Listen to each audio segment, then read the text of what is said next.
Alright everybody, welcome back to another video. So today we ended up taking two trades, one in the AM and one in the PM. So let's take a look at market open was around here. So as we can see, we get a big move up at market open. Whoa, never mind. Market opens over here. We get a big move down, actually, start of market open. My bad. I was looking at the hourly. So we ended up not sweeping this buy side at market open. And then we kind of just went down.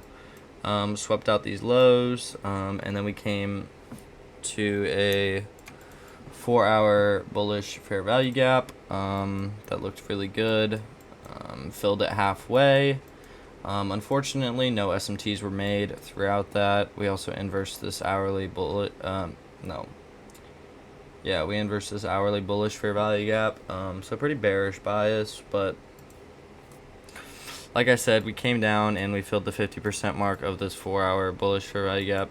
And I mean, from here, I had a little scalp play right here. Only went in with one con, like 0.25% risk. Made like $400 on it, but we had an unfilled. Oh, where'd that go? This was an unfilled 5-minute fair value gap, and then we also had another. We also had a 15-minute fair value gap that was unfilled. Yeah. So I saw price come down. Unfortunately, no SMTs were made right here. We get a really good move up right here. Really strong move up. 1 minute inverse. It got disrespected once. If it passes again, then yeah, I'll take it.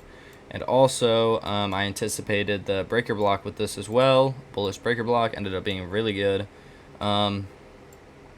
And so it literally inversed this 1 minute by like a tick or two. So I entered right there with one con, just not really risking too much on this. I mean, we only went with one contract on a 100K account. So yeah, we were risking like $300 probably. We ended up making 400 then. And then we just got out at this 5-minute inverse, the start of it. I knew that the draw would be higher after hitting this 4-hour fair value gap. But I didn't enter with any more cons, and then we kind of just chopped around. So yeah, there was also a that was it for that. But yeah, this it gave us a really good entry after inversing this 1 minute. So I went in with one con, and then from there you can anticipate that we get the breaker block. And the breaker didn't form until this candle closed. And as you can see, you did not get a re-entry into the breaker block. So that's why sometimes you have to anticipate a breaker block being formed. And I mean, right here, it ended up just working flawless. Literally sat in no drawdown. So yeah. There's nothing really more to say about that trade. Beautiful. Then after that, kind of little chop. PM was a bit choppy for a little bit. PM started like right here. No, like right here-ish. So yeah, this was PM basically until like 3. So yeah, really not the best PA. I wanted to look for longs again. After we made these equal highs that didn't get swept, we went down. Unfortunately, no SMT was made. We ended up filling in this 5-minute. Damn, why is that shit tweaking? We ended up filling this 5-minute all the way. This was really good confirmation for me. We ended up fully wicking out of this 5-minute fair value gap. So that was really good. Price action telling us that I wanted to go higher. Because we weren't going to leave these equal highs. Volume imbalance right here. Blew through that. And then there was no 1 minute fair value gap right here. There was a tiny one right there, but there was a 2 minute right here. And I did take it off the 2 minute. But the 2 minute didn't close until it was all the way up here.